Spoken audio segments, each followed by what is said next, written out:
Salut à toi. Tu aimes les histoires captivantes, émouvantes ou même surprenantes. Alors, tu es au bon endroit. Sur cette chaîne, je partage des récits inspirants qui vont te faire voyager dans des mondes où tout devient possible. Des histoires qui te donnent des frissons, qui te font sourire ou même réfléchir. Si toi aussi tu veux t'évader, découvrir des histoires fascinantes et partager cette aventure avec moi, abonne-toi dès maintenant. N'oublie pas d'activer la cloche pour ne rater aucune de mes prochaines vidéos. À très bientôt pour de nouvelles aventures.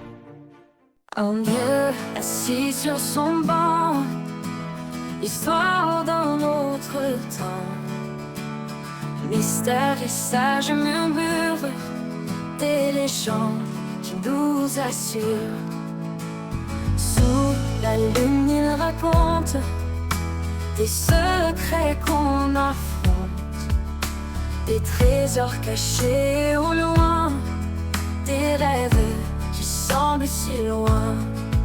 Oh, écoute ces mots, des histoires sans repos, inspirant ton cœur avec une douce lueur.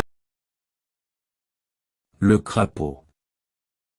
En ce temps-là, les crapauds vivaient dans les rivières et les sources avec les grenouilles et les poissons. Tous les animaux étaient heureux, sauf le crapaud, Maizo qui avait horreur du bruit et un grand amour de soi.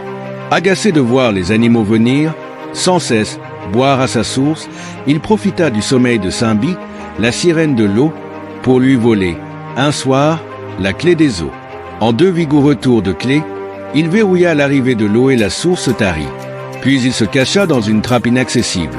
Plagada, plagada. De bon matin, Cheval arriva tout guiré. Tout. Qui est là? Demanda Crapaud. C'est Cheval qui demande un peu d'eau. Cheval, la source est tarie, répondit Crapaud. Plus d'eau? Hennit tristement Cheval en repartant tête basse. Kokiyuku.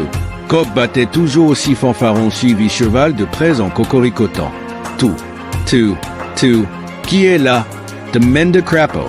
C'est Coq battait qui demande un peu d'eau. Coq battait. Allez, la source est tarie, répondit Crapaud. Plus d'eau?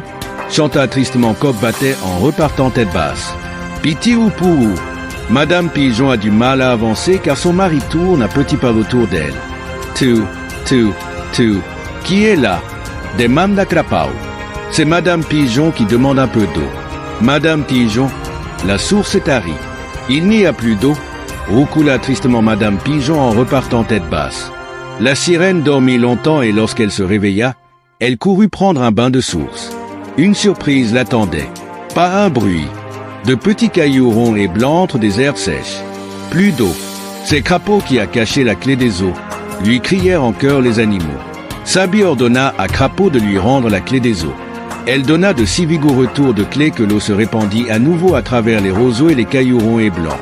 Les cigales chantèrent, les animaux burent à satiété et faillèrent plein de bébés. Simbi pardonna à Crapaud, mais à une condition, qu'il ne remette plus jamais ses petites pattes dans les sources ou les rivières. C'est depuis ce jour-là qu'il n'y a plus de crapauds dans les rivières.